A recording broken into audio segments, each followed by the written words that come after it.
जाए, वहाँ हमें रिप्रेजेंट करें, हमारे मुद्दों से पूरे देश को अवगत कराएं, ताकि इस विषय पर सब क्रियान्वयन होते हुए गंभीरता पूर्वक चर्चा करते हुए हमारे राज्य के हितार्थ के लिए कुछ नीति नियम बन सके। तो चुनाव लड़ेंगे क्या? आप देखिए, ये कोर कमेटी का है डिसीजन होगा। बाकी चुनाव हमारा व्यक्तिगत विषय नहीं है, विषय है बदलाव, और उस बदलाव में कोई व्यक्तिगत फैसला, व्यक्तिगत निर्णय, व्यक्तिगत चेहरा मायने नहीं रखता है।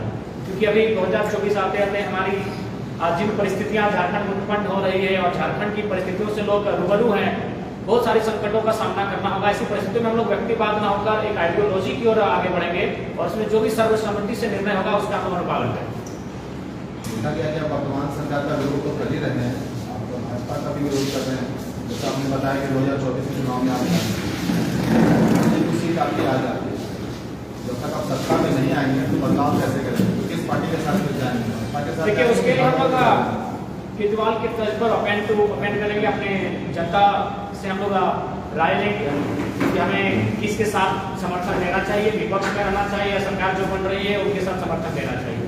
और समर्थन अगर हम लोग देंगे तो उनका झारखंड के प्रति क्या रोल रहेगा, झारखंड के प्रति क्या सोच रखते हैं और झारखंड के लिए क्या करेंगे, तो इन मुद्दों के साथ हम लोग समर्थन देंगे या फिर विपक्ष में बैठने की अगर संभावना ऐसी बनी, हमारे लोग अगर माध्यम से जाते हैं, ये चर्चाएं खुले मंचों पर होगी, प्रेस कॉन्फ्रेंस के माध्यम से होगी, लाइव के माध्यम से होगी, तमाम जो भी हमारे पास उपक्रम है जिनसे हम जनता से कनेक्ट हो सकते हैं, और उसके बाद हम लोग डिसीजन लेंगे। आपको लगता है क्या कि जब आपने आंदोलन शुरू किया और जब आप यहाँ पर पहुँचे हैं तो कुछ कमियाँ, जैसे जब शुरुआत की है तो बहुत सारे लोग आपके साथ, जहाँ शक्ति बढ़नी चाहिए थी वो घाटी को लेकर कुछ लोग आपसे दूर होते चले गए, ये आपने महसूस किया क्या? हाँ, स्वाभाविक है, क्योंकि जब आंदोलन का आगाज हुआ था तो उसमें सभी दलों के लोग आए थे। चूंकि ये सबकी अस्मिता का सवाल था और सबको इस बात का आभास भी हुआ कि कहीं ना कहीं हम लोग ठगे जा रहे हैं, तो जब आंदोलन का स्टार्ट हुआ था तो पर्दे से कहिए या फिर चेहरे पे मास्क ढक के कहिए, लगभग सभी दलों के लोग आए थे। लेकिन जब हम लोग इलेक्टोरल पॉलिटिक्स में बढ़े तो स्वाभाविक है, जो लोग ऑलरेडी जो दल स्थापित थे, क्योंकि सबसे बड़ी समस्या ये है कि ये नए नौजवान, ये नौसिखिए हैं, इनके पास जनबल है लेकिन धनबल नहीं है, इनके पास कोई स्ट्रेटजी नहीं है, इनके पास कोई किंग मेकर नहीं है। तो इस लिहाज से ये पॉलिटिक्स में अपने आप को स्थापित कर पाएंगे कि नहीं कर पाएंगे, ये सबसे बड़ा चैलेंज है। तो जाहिर सी बात है, जो लोग ऑलरेडी स्थापित पार्टियों में हैं, जो स्थापित हैं उनके दलों में हैं, तो जाहिर सी बात है उसके उनकी रुख कर रहे हैं, और लिहाजा कुछ लोग जो विभिन्न दलों से आए हैं फिर अपने दलों के साथ जाने की चेष्टा कर रहे हैं और जा भी रहे हैं। तो ऐसा भी एक चैलेंजिंग है कि जब हम लोग इलेक्टोरल पॉलिटिक्स में बढ़ेंगे तो उन चीजों का हमें सामना करना पड़ा है और कर भी रहे हैं, ये सच्चाई है। एक और सवाल इसमें बड़ा इंपॉर्टेंट है, 1932 को लेकर आप तमाम बातें कहते हैं, लेकिन जब राज्य में 1932 को लेकर कोई और खड़ा होता है तो साथ में खड़े होकर नहीं होते। कारण है दिल्ली के जो विधायक, दिल्ली के पूर्व विधायक अमित महतो हैं, वो लगातार घूम रहे हैं 1932 को लेकर बातें रख रहे हैं। हमने भी उनसे सवाल पूछा था उनसे कि जयराम महतो से कोई गिला शिकवा है क्या, साथ में नहीं, तो उन्होंने कहा था हालांकि कुछ भी नहीं है, जब भी बोलेंगे साथ में दिखेंगे। आप क्या कहना चाहेंगे? जी, हम लोग भी निश्चय हमारी टीम पर उनसे वार्ता हो रही है और लगभग जो भी 32 के मुद्दे पर मुखर होकर बातों को रखे हैं उनके साथ हम लोग हैं, और निश्चय ही हमारी विचारधारा समान है। थोड़ी सी परिस्थितियां अनुकूल हो सकती है, प्रतिकूल हो सकती है, लेकिन हमारी विचारधाराएं समान होने के कारण निश्चय भविष्य में हम लोग एक मंच पर जिस प्रकार आज बैठे हैं, हम लोग सभी वर्ग, सभी समुदाय को लेकर, सभी क्षेत्र को लेकर साथ चलने का चेष्टा किए हैं, निश्चय सबको साथ लेकर चलने का प्रयास करेंगे। एक और आरोप आप पर लगता रहा है अपनी जो आंदोलन पर कि कुछ जातियों में सिमट कर रह गया, सारे लोग इसमें नहीं आ पाएंगे, आपने इस चीज को एहसास किया है? हाँ, बिल्कुल एहसास किया। आपका सवाल भले कड़वा है लेकिन सच्चाई है। इसका सच्चाई होने का कारण यह है कि यह आंदोलन धनबाद और बोकारो की पृष्ठभूमि से तैयार हुआ है, और आंदोलन का इतिहास रहा है कि हमेशा आंदोलन को वर्किंग क्लास ही लीड करती है। एक बिजनेस क्लास होती है, वर्किंग क्लास होती है, हम उसमें कास्ट वाइज उसको एनालाइज नहीं करेंगे। तो वर्किंग क्लास कहीं ना कहीं आंदोलन को प्रिपेयर करती है, आंदोलन को आगे आगे लीड करती है। तो कहीं ना कहीं हमारी जो कम्युनिटी है वर्किंग क्लास है, वो एक एग्रीकल्चर क्लास है, फार्मिंग क्लास है। तो लिहाजा जब उस क्षेत्र पर हमारी आबादी भी ज़्यादा है, संख्या ज़्यादा है, जाहिर सी बात है संख्या में लोग हमारे दिखेंगे। लेकिन जैसे वो आंदोलन धनबाद बोकारो से बाहर जाने लगा तो अन्य लोगों की संख्या दिखी। जैसे हजारीबाग आए तो बहुत सारी संख्या में पूरी समुदाय के लोग दिखे। हम कोडरमा क्षेत्र गए, देवरादा बहुल क्षेत्र मिला, वहाँ के लोग बहुत ज़्यादा संख्या में दिखे।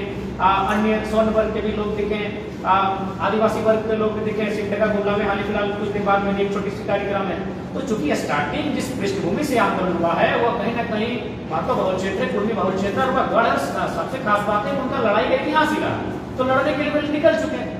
तो इसलिए ये भी आपकी सच्चाई है, लेकिन उस स्टेज से हम लोग बहुत जल्द बाहर आ जाएंगे, और आप जब आप हमारे साथ बैठे हुए अन्य समुदाय के लोग अपने सरनाम के साथ दिखेंगे तो आपको भी इन चीज़ों का एहसास हो जाएगा कि हम लोग छोटे बच्चे ही सही, लेकिन उन खामियों को जो आप लोग सजेस्ट कर रहे हैं उनको दूर करने के लिए हम लोग भी प्रतिबद्ध हैं। तो फिलहाल स्वीकार करते हैं आप इस बात को? हाँ, स्वीकार, सच्चाई को स्वीकार करने में आपत्ति नहीं चाहिए, सच्चाई से स्वीकार करना होगा।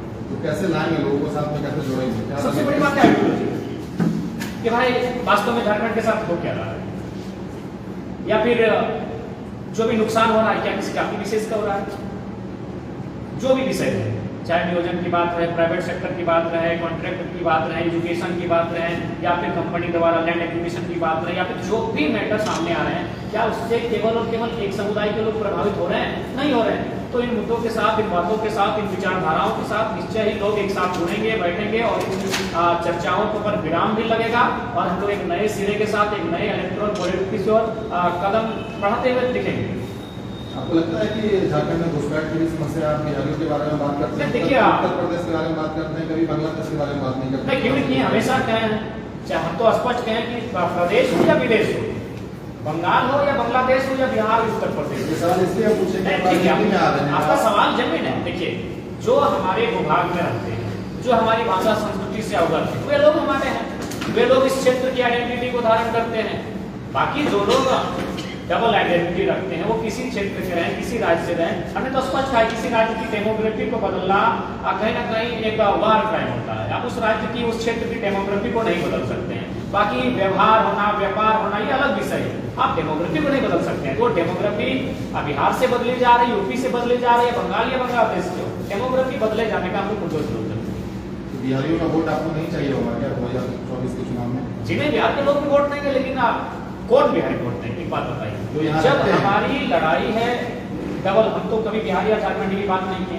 आज भी आपके प्रेस कॉन्फ्रेंस के माध्यम से हम सहर्ष स्वीकार करते हैं कि संवैधानिक दृष्टिकोण से बिहार हमारा बड़ा भाई, शैक्षणिक दृष्टिकोण से हमसे बेहतर है, IAS IPS के जगह पर वो हमसे बेहतर है, आपके साहित्यिक अकादमी का जो पुरस्कार है उसके आधार पर हमसे अव्वल है, वो हमारा बड़ा भाई, हम स्वीकार करते हैं। लेकिन हम ये तर्क 1000 बार देते हैं कि जब दो भाई में मकान का बंटवारा हो या खेत का बंटवारा हो तो दोनों का अपना अपना हिस्सा मिल जाता है। तो ठीक, हम लोग झारखंड छोटा भाई है जिसको लगभग बिहार के हिस्से का 40% भूभाग मिला, अब वो विभाग हमारा रहा, उस पर हम किस फसल की खेती करेंगे, किस माह में करेंगे, कहां से जल को लेकर आएंगे, ये हमारा विषय है। लेकिन आप हमें थोप रहे हैं, आप नक्शे में हमको झारखंड दिए हैं, लेकिन क्या हमें स्वराज दिए हैं? बिल्कुल नहीं दिए। सब अधिकारी आपके, आप विधि व्यवस्था बनाने वाले आपके लोग, कार्यपालिका में आपके लोग, तमाम जो उच्च महकमा होता है, जहाँ से नीति नियम इस राज्य में निर्धारण होता है, वहां तो आप लोग अभी भी मॉनिटरिंग कर रहे हैं। तो फिर इस राज्य के होने या ना होने का अर्थ क्या रहेगा?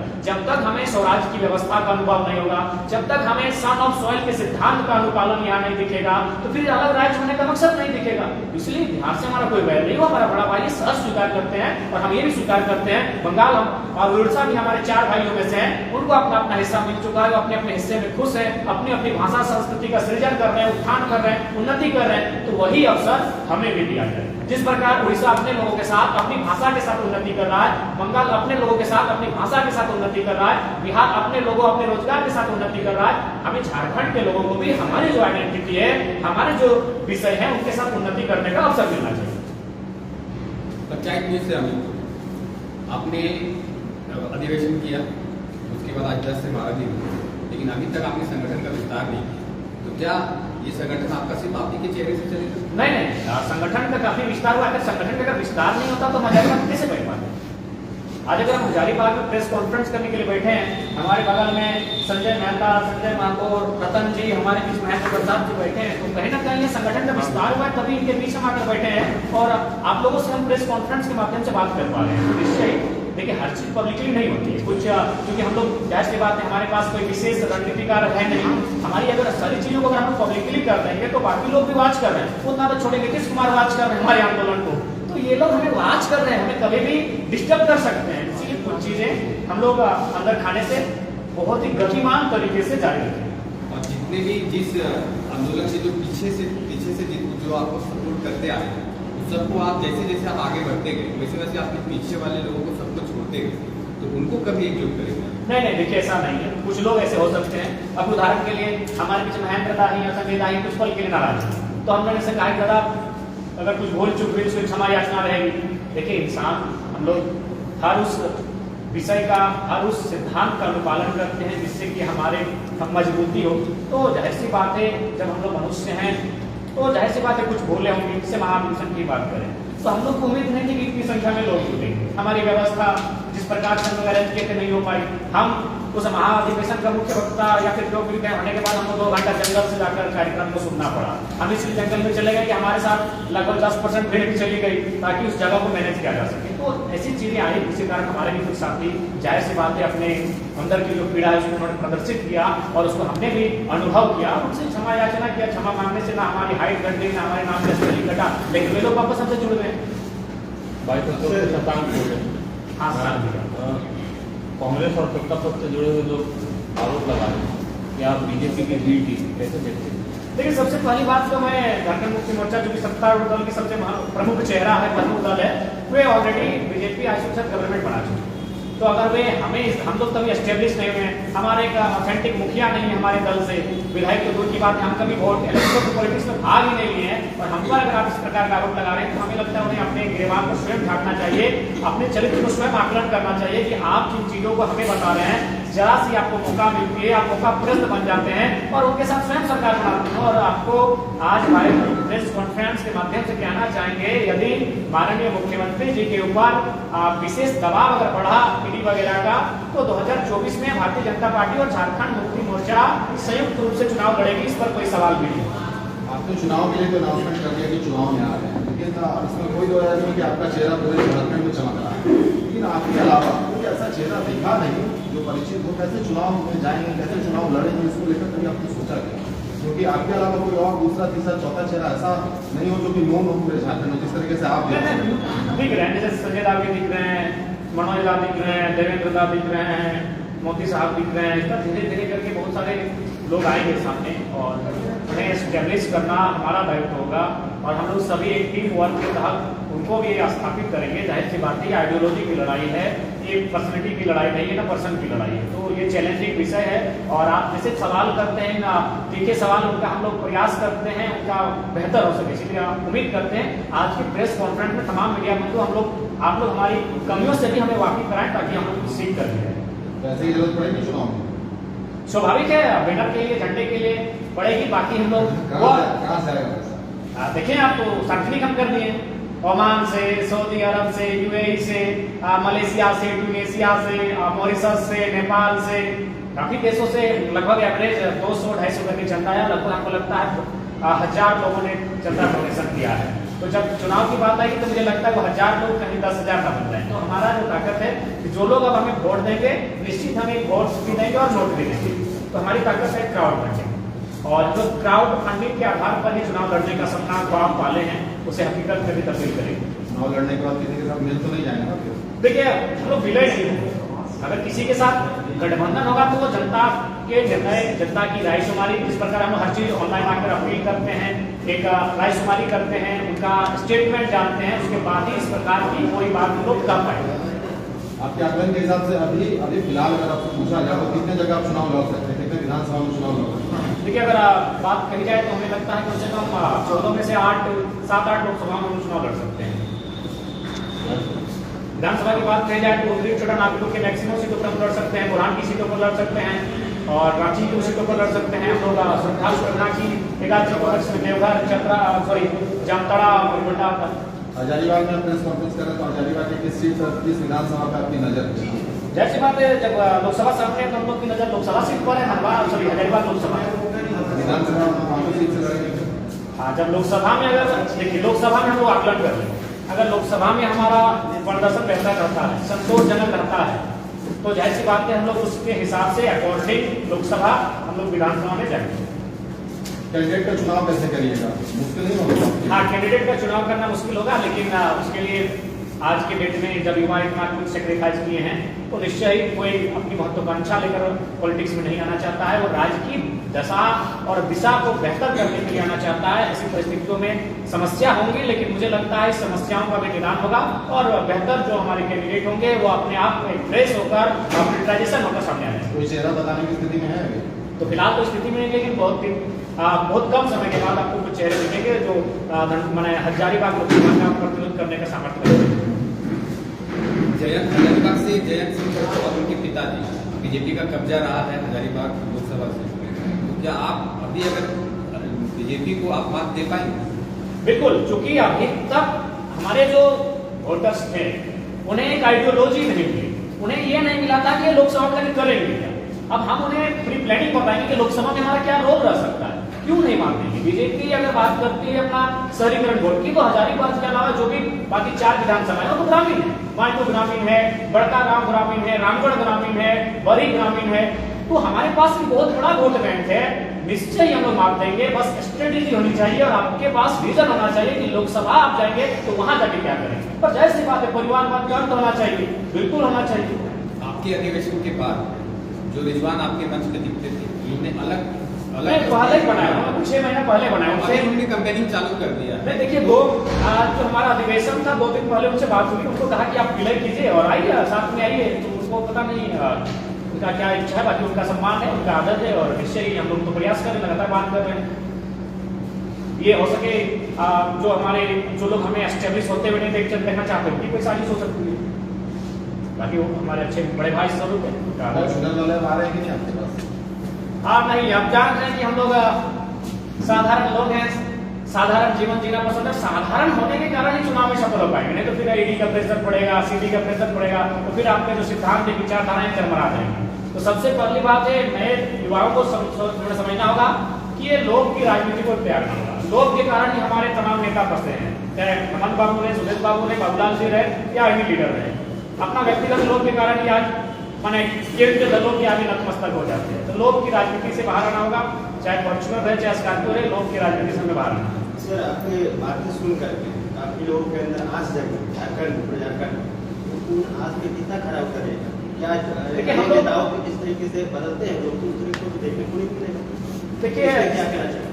जिस प्रकार अभी वर्ल्ड कप होने वाला 2023 में भारतीय टीम पर एक बहुत बड़ी उम्मीद होगी, क्योंकि हम ग्राउंड है, तो आज तो है, लेकिन वो प्रयास कर सकती है, मेहनत कर सकती है। परिणाम कहीं ना कहीं ये लोग चुनाव है और परिणाम लोगों की सोच पर डिपेंड करता है कि हमारे जो मतदाता है वो किस प्रकार अपने वोट के महत्व को समझ पाए कि 1 पर्सन 1 वोट 1 वैल्यू। कि वोट आपका केवल एक दिन का श्रृंगार नहीं है, ब्लू रंग की स्याही आपके हाथों में है, कि आपके आने वाले उज्जवल भविष्य की एक आधारशिला रखी जाएगी। तो ये जनता के मनोभाव पर, जनता की माने स्थिति पर डिपेंड करता है कि हम लोग कितना सफल हो पाएंगे। हमारे पास विचारधारा है, विचारधाराओं का हम लोग आदान प्रदान करेंगे, प्रचार प्रसार करेंगे, उसके साथ चलना और समर्थन करना ये जनता का विषय है। तो उसी के अनुसार हम लोग अपनी सफलता का आकलन कर सकते हैं। जैसे कि झारखंड में संसाधन काफी ज्यादा है, कुछ नीतियां की वजह से ये हमारा काफी साधन क्या रणनीति होने वाला है? वही नीतियों के कारण हम लोग पॉलिटिक्स में आ रहे हैं कि हमारे पास साधन संसाधन की कमी नहीं, लेकिन उस पर हमारा अधिकार है। साधन की कमी नहीं, संसाधन की कमी नहीं है, लेकिन उस पर हमारा अधिकार नहीं है। यही तो हम करने जा रहे हैं कि भाई जब साधन हमारा, संसाधन हमारा, तो अधिकार हमारा आना चाहिए। बस यही तो हमारी सिंपल सी बात है। एक रिपोर्ट है भारत की राजनीति, जो चुनाव है, भारत का चुनाव वो वर्ल्ड में सबसे महंगा है, उसको आप कैसे टैकल करेंगे? क्योंकि बीजेपी आपकी सबसे बड़ी पार्टी है, उसके बाद पैसे की फंड की कमी नहीं है, उसके बाद सेकेंड में कांग्रेस है, तो इसको आप कैसे देखते हैं? देखिए, सबका एक टाइम ऑफ पीरियड होता है। जब 2014 का टाइम आया था तो मोदी का एक जोरदार मैजिक था और वास्तव में लगा कि मैंने मोदी चला के दुनिया में कुछ है ही नहीं। लेकिन समय बीता, उनकी नीतियां देखी, उनके व्यवहार को देखा, उनके आचरण को देखा, उनके वादों को देखा, उनके भाषणों को लोगों ने सुना और लगा कि नहीं, अब थोड़ा सा पैटर्न बदलना चाहिए। और जनता ने भी इस बात को एनालिसिस किया है कि हम लोग बिकाऊ जनता बन के वोट देते हैं, इसलिए हमारे नेता भी बिकाऊ हो जाते हैं और कॉर्पोरेट जगत के गोदी में जाकर बैठ जाते हैं। तो इस बात का जनता ने एनालिसिस किया है और मुझे लगता है 2024 के चुनाव में मैं पूरे देश की तो नहीं कहूँ, लेकिन झारखंड में बदलाव दिखेंगे, किसान आंदोलन जहाँ हुआ उन क्षेत्रों में बदलाव दिखेंगे कि अब जो भी पॉलिटिक्स मतदाता है, कहीं ना कहीं अब जो सबसे बड़ा विषय रहा है धनबल का, उस पर अंकुश लगेगा। एक सवाल ये होगा कि आपने ये भी ओपन रखा है कि अगर पार्टी से कोई छोड़कर आपके साथ ज्वाइन करना चाहे तो कर सकते हैं? नहीं, बिल्कुल नहीं। भाजपा से, कांग्रेस नहीं, कभी नहीं होगा। नए सिद्धांत, नया पैटर्न, न्यू थिंक, न्यू सोच, समय लगेगा स्टेब्लिश होने में। यही पल्लवी, यही एक दिन आगे बढ़ेंगे, यही पुष्पित होंगे, यही फलित होंगे। लेकिन जो अब अपना अंतिम पायदान पर है, ऐसे लोगों को लाकर हम रिस्क भी नहीं लेना चाहेंगे नॉट अलाउड का बोर्ड नहीं, बिल्कुल नॉट अलाउड है। क्यों नहीं रहेगा? क्या विश्वास है कि हमारे साथ चलेंगे? मतलब इसका भी डर है कि हाईजैक कर सकते हैं। बिल्कुल डर रहेगा कि हाईजैक कर सकते हैं, हमारे साथ आने के बाद, हमारा इस्तेमाल करने के बाद वो कहीं जा सकते हैं। बाबूलाल मरांडी नहीं बनना।